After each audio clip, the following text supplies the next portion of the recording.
नमस्कार, आप देख रहे हैं सत्य विजन न्यूज और आज की खबरों के साथ मैं श्रद्धा सत्या। एमएलसी की सैलरी 30,000 बढ़ी, यात्रा भत्ता 1 लाख बढ़ा, बिहार के पार्षद 25 लाख तक की खरीद सकेंगे कार, 6,000 यूनिट बिजली पहले से ही मुफ्त।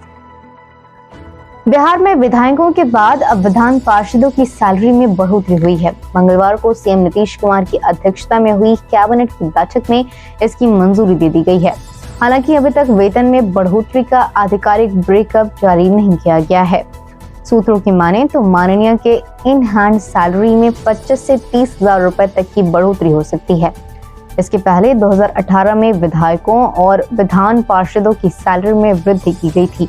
4 साल बाद ये बढ़ोतरी हुई है। इस बढ़ोतरी के बाद अब विधायकों की सैलरी 1,30,000 रुपए हो जाएगी। तेजस्वी यादव के जन्मदिन पर 425 अभ्यर्थियों को नियुक्ति पत्र, सीएम नीतीश कुमार ने मंच से दी बधाई, कहा हम नहीं चुनी ये तारीख। डिप्टी सीएम तेजस्वी प्रसाद यादव के जन्मदिन पर बिहार के सीएम नीतीश कुमार ने पटना के ज्ञान भवन में नियुक्ति पत्र वितरण समारोह का आयोजन करवाया। इस समारोह में सीएम नीतीश कुमार ने विज्ञान एवं प्रौद्योगिकी विभाग से जुड़े पॉलिटेक्निक कॉलेज के 281 सहायक प्राध्यापक को और 144 प्रखंड पंचायती राज पदाधिकारियों को नियुक्ति पत्र दिया। कुल 425 पदों के लिए चयनित अभ्यर्थियों को नियुक्ति पत्र वितरित किया गया। इस मौके पर डिप्टी सीएम तेजस्वी यादव, पंचायत राज विभाग के मंत्री मुरारी प्रसाद गौतम और science technology minister Sumit Kumar Singh भी मौजूद रहे। निर्वाचन आयोग ने बिहार समेत देश के अन्य राज्यों में मतदाता सूची की विशेष पुनरीक्षण कार्यक्रम की शुरुआत। निर्वाचन आयोग ने देश भर में मतदाता सूची का विशेष पुनरीक्षण कार्यक्रम की शुरुआत की है। मुख्य निर्वाचन आयुक्त राजीव कुमार ने सभी पात्रों से अपील की है कि वे कल से शुरू हुए राष्ट्रव्यापी मतदाता सूचियों के विशेष पुनरीक्षण और नवीनीकरण में हिस्सा लें। इधर बिहार में भी निर्वाचन आयोग के निर्देश पर कल मतदाता सूची के प्रारूप का प्रकाशन किया गया। निर्वाचन अधिकारी कपिल कुमार ने बताया कि यह कार्यक्रम अगले महीने की 9 तारीख तक चलेगा। इस अवसर पर आयोग ने पटना में मतदाता सूची को अधिकृत बनाने और सूची में ऑनलाइन नाम जोड़ने, हटाने या सुधार करने के लिए नया सॉफ्टवेयर भी लॉन्च किया। मुख्य निर्वाचन पदाधिकारी HR श्रीनिवासन ने बताया कि नए सॉफ्टवेयर के माध्यम से आम लोगों के लिए घर बैठे ऑनलाइन आवेदन करने की सुविधा और आसान हो गई है। उन्होंने ये भी बताया कि अब पात्र नागरिक मतदाता बनने की प्रक्रिया 2 मिनट में पूरी कर सकेंगे। पटना में ठंड बढ़ते ही सज गया लहासा मार्केट, नए कलेक्शन के साथ खुलते ही लग रही है ग्राहकों की भीड़। राजधानी पटना में ठंड दस्तक दे चुका है। मौसम का पारा धीरे धीरे गिरने लगा है। तापमान में अंतर देखा जा रहा है। इसी बीच पटना में लगने वाला लहासा मार्केट का बाजार सज गया है। तिब्बती शरणार्थी संघ द्वारा लगाया जाने वाला यह बाजार पटना हाईकोर्ट के बगल में बाजार के पास लगाया गया है, जो नवंबर की शुरुआत से लेकर जनवरी के अंत तक चलेगा। मार्केट के खुलने और बंद होने का टाइम सुबह के 8 बजे से लेकर रात के 8 बजे तक है।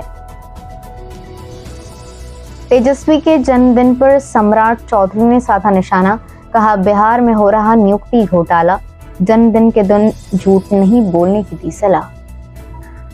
बिहार विधान परिषद में नेता प्रतिपक्ष सम्राट चौधरी ने बिहार विधान परिषद के विस्तारित भवन में पत्रकार वार्ता के दौरान कहा कि जो नियुक्ति हमारी सरकार में हो चुकी है, कल नीतीश कुमार और तेजस्वी यादव उनकी नियुक्ति पत्र बांट रहे हैं।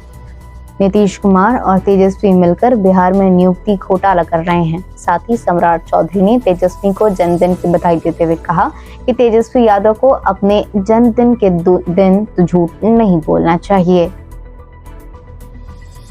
जल्द जेल से बाहर आ सकते हैं आनंद मोहन, बेटी की सगाई में सीएम नीतीश के दिखे नजदीक, अगले 2 महीने में हो सकती है रिहाई। पूर्व सांसद और बाहुबली नेता आनंद मोहन की बेटी की सगाई उनके लिए शुभ हो सकती है। जिस इंतजार में आनंद मोहन और उनका पूरा परिवार है वह खत्म हो सकता है।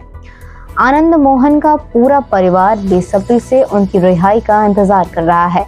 इसके पीछे की वजह यह है कि आनंद मोहन की बेटी की सगाई में पूरा बिहार सरकार का कनबा पहुंचा था और महज बिहार सरकार के एक आदेश के बाद आनंद मोहन रिहा हो सकते हैं। ऐसे में मुख्यमंत्री नीतीश कुमार सगाई में बतौर अतिथि शामिल हुए थे। पटना यूनिवर्सिटी छात्र संघ चुनाव में होंगे 24,395 वोटर्स। आज शाम तक फाइनल हो जाएंगे कैंडिडेट्स के नाम। पटना यूनिवर्सिटी छात्र संघ चुनाव अब अपने उफान पर है। सभी छात्र संगठन अपने अपने प्रत्याशियों के नाम फाइनल करने में लगे हुए हैं। आज शाम तक सभी कैंडिडेट्स के नाम फाइनल हो जाएंगे। सभी राजनीतिक दलों के छात्र संगठन रोज प्रचार प्रसार करने में लगे हैं। कैंपस का पूरा माहौल चुनाव के रंग में सरोबार हो गया है। बड़ी बात यह है कि पटना यूनिवर्सिटी में 10 कॉलेजेस आते हैं और सभी कॉलेज अपनी मतदाता की संख्या है। वहीं कुछ कॉलेज इसमें बहुत महत्वपूर्ण हो जाते हैं। सभी कॉलेजेस को मिलाकर छात्र संघ चुनाव में इस बार कुल 24,395 वोटर्स हैं। पटना विश्वविद्यालय छात्र संघ चुनाव में CYSS ने खोले पत्ते। मगध महिला कॉलेज की मुनमुन कुमारी को बनाया उपाध्यक्ष उम्मीदवार। छात्राओं को निःशुल्क देती हैं डिफेंस की ट्रेनिंग। पटना विश्वविद्यालय छात्र संघ चुनाव को लेकर विश्वविद्यालयों में छात्र संगठनों के बीच सरगर्मी बढ़ गई है। इसी बीच आज मंगलवार को CYSS ने PUSQ 2022 के लिए अपने उपाध्यक्ष उम्मीदवार का ऐलान कर दिया है। CYSS मगध महिला कॉलेज की छात्र नेत्री मुनमुन कुमारी को उपाध्यक्ष पद पर चुनाव लड़वाने जा रही है। मुनमुन कुमारी विश्वविद्यालय में छात्र हितों के लिए हमेशा संघर्ष करती रहती है और साथ ही यज्ञसेनी से जुड़कर छात्राओं को भी निःशुल्क डिफेंस की ट्रेनिंग भी देती हैं। बिहार से पकड़ी गई महिला ISI एजेंट। पटना के युवक को हनी ट्रैप किया। नोएडा में रखा है बाकी का सामान। 2019 में हुई थी उत्तराखंड से गिरफ्तार।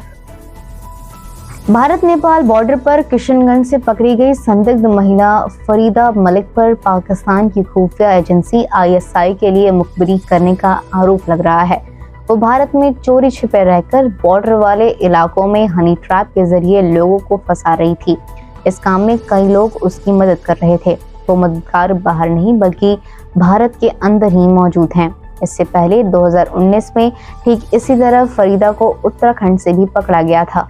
फरीदा पर पंजाब के युवक को हनी ट्रैप करने का भी आरोप लग रहा है। जीतन राम मांझी बोले, थोड़ी थोड़ी पिया करो। पूर्व CM ने कहा, 250 ml पीने वालों को नहीं होनी चाहिए गिरफ्तारी, शराबबंदी की होनी चाहिए समीक्षा।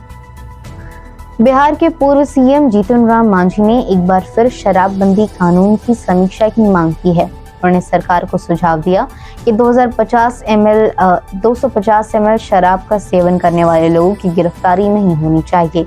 इससे पहले भी जीतन राम मांझी शराबबंदी कानून की आलोचना कर चुके हैं। उन्होंने कहा कि जेलों में 70% लोग ऐसे बंद हैं जो सिर्फ आधा लीटर या 250 ग्राम शराब पीते हुए पकड़े गए हैं। यह ठीक नहीं है।